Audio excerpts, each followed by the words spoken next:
Welcome to Rams Iconic, presented by 1800 Tequila, the best taste in tequila. Please drink responsibly. I'm D'Marco Farr, and this is the podcast where we catch up with some of the most iconic players in franchise history. My next guest played for the Rams from 2004 to 2012. He is the Rams' all-time leading rusher, 10,138 yards and 56 rush touchdowns, three-time Pro Bowler, two-time All-Pro. My man, Steven Jackson. What's up, man? I'm well, man. How are you? I'm good. I'm trying to look as good as you. Man, you doing well. You're Whatever. Doing good. Come on now. You still look like you're wearing a suit of armor, man. Look at you. Big old dude. I try to put it together. I keep it together. You do? Yeah, thank you. How much do you weigh now? I mean, you played at what, 255? What do you weigh now? 240, 245, but I'm 230 now. You played at 245, not 255. Yeah. So a lot of people, I was talking about you with other guys that either played with you or against you, and they said they couldn't believe the size of you when they saw you. Do you recognize that? Did you recognize that fear out of other people when they saw you on the field? I did. Yeah. I did. How did you not acknowledge that, like that fear? Well, I mean, I acknowledged it in a sense of like I would take them on in the open field just to let them know that I knew they were turning down tackles if they didn't have to. Turning down tackles. Yeah. Like a dude would actually turn down a tackle. You can see it. Like you're running up on him and this is supposed to be a collision and he does what? That angle just shifts just a little bit. So what? Did you like lose a little bit of respect? I mean, not like total respect, but just on the field. Like, okay, you're supposed to take me on here and you're diving down here. Do you lose a little bit of respect or gain confidence from it? No, I gain confidence from it. You know, that's when you go to the sideline and say, hey, coach, I really think this could be a day where we could just black and blue him up a little bit. He don't want to hit me. Yeah, exactly. You would tell your coach that. All the time. No, I mean, you do have Steven Jackson, so no matter what offense you have, it's always going to go through you. That's what I thought the offense was going to be. Yeah, I mean, well, until we brought Sam. And then when we brought Bradford in, shining new toy, Heisman Trophy winner. He kind of went a little pass heavy, his rookie year at least. But from there, there was always a sense of we had a ground game and we can kind of lean on that. Yeah, lean on people and other people. I wish Sam would have stayed together. I thought he had a fantastic rookie season. If he would have stayed healthy, or if you didn't have the lockout the next year and you got the right coordinator, I think Sam could have had a different career. His whole trajectory would have been different. What do you think? I believe that. I think we, for sure. I think we stayed a little bit more pass balanced, and then also just continue to open the playbook. I think we open it up too fast. Like year 2, I think we try to give him too much because of the success he had his rookie year. Yeah. I think you prolong spoon food the offense to him year 3, year 4. I think that allows for him to grow, and it gives me another year to allow. Just to continue his growth, right? Just lean on the run more and more. Let him be comfortable.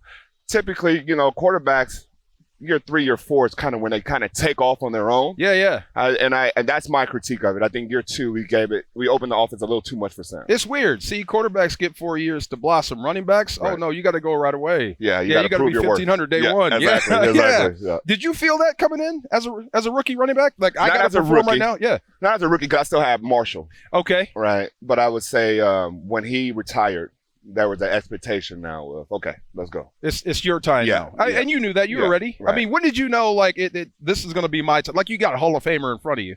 When did you know it was going to be, this is my time to take over? Training camp of year 2. Going into that training camp. Yeah. Marshall decided that, he was going to take a lesser role in the offense. And then that's kind of where I could see that offense, like Mike Marshall was starting to put in things particularly for me. Like, just for you. Yeah, I could tell that, okay, the handoff is starting to happen. Nervous? Like, or more excited? Yeah. More excited. One, because, Marshall was someone I looked up to growing up. But 2, taking on that extra risk, I still had him in the locker room to lean on, right? Yeah. Because as a runner, I think you're an artist. So you make things happen. And very few people could do what Marshall did. But at the same time, he was so creative that I could lean on him and ask him, like, would you try that or would you do that? And he's not just a straight line runner, right? So he's someone I could actually ask those kind of questions to because he was pulled it off. And 2, he was creative. Yeah, see, Marshall, right, we were teammates, and you were teammates with Marshall, so we have that in common. So when you say you're a professional running back and you're a Hall of Fame worthy guy, I can look at you and say, yeah, that makes sense. When I see Marshall, I'm like, How in the hell is this dude that good out there? I mean, I can't find definition anywhere on your body, but damn, I can't catch you in the open field. Yeah, he was elastic, man. He had that ability to just look like a ribbon in the sky. Yeah. And you followed it. I mean, like you had your own style. You were able to catch out of the backfield. I think you were the only Ram or one of the only players in league history that had 150 rushing plus 100 out of the backfield. Yeah. Do you ever think, like, if I could play right now, how much money would I make? Have you ever thought about that? Me and Sean, we would have a lot of fun. Sean. I'm sorry, McVay, Coach McVay. We would have a lot of fun. You would? Yeah. Out of the backfield right now, just wow. But the state of the running backs is weird now. Why are they trying to run you guys out of the league, or at least keep pay down? I don't get it. I think there's such an emphasis right now with the general managers and presidents trying to look like there's some like whiz with a salary cap. Yeah. That it all makes sense, and they're all like trying to prove points and one up each other in the sense of like I can, architect a roster really well.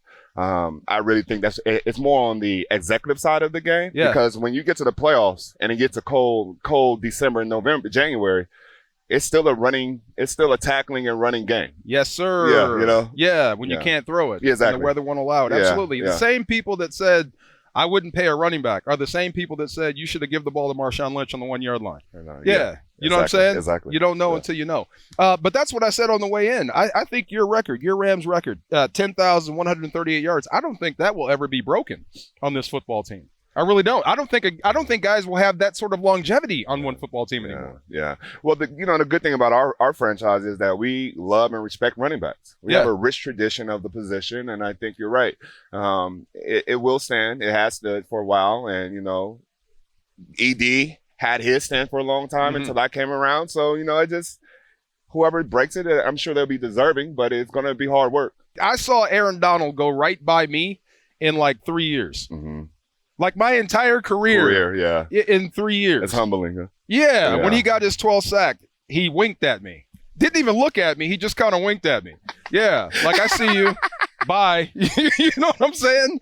Gave him a fist pound on the way in. But that is cool. You when you set those records, you want those records to be broken because if you are, that means the team is doing well. And we always want this team to do well. So, moving forward. So, Hall of Fame.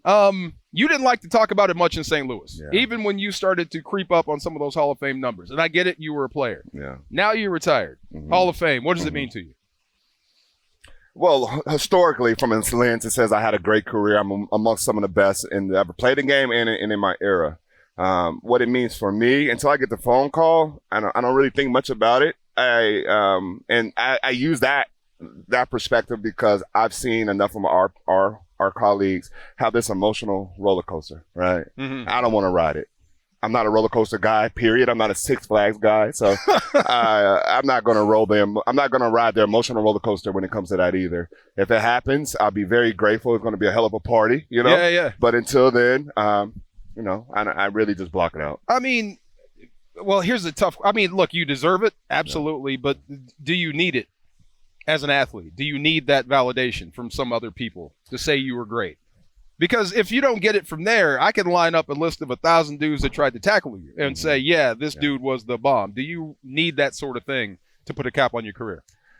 To be honest with you, my mom and dad, which I'm lucky to still have both of them here, if it happens while they're here, it'd be very good. Because to me, we've all put in a lot of sacrifice, the hours, the drive to practice. It'd be for them. That speech will be for them and for them to see the world, acknowledge their child.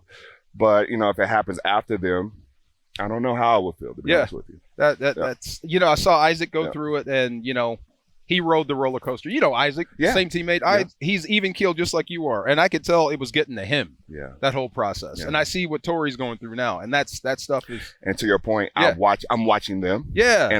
And to your point, I'm learning. Were you there at Isaac's induction? I was. I was so happy he lost that iPad. Just speak from the hip, man. That's the real Isaac. Exactly. Yeah, that's the guy. See, that's the dude that only we knew in the locker room. He would never show the world that. I'm glad you got to see what it looks like. It's kind of scary. Yes, I can't wait to see yours too when you get up in there. So you Your other talents, man. You mentioned you draw. I do. You like to I'm draw. an artist. Because you can't sing. No, I cannot sing. I can take pictures and I can sketch. You take pictures. You're a photographer. I am. What do you shoot? Landscape. During my travels, I love to travel, avid traveler. So I really got into photography through my travels.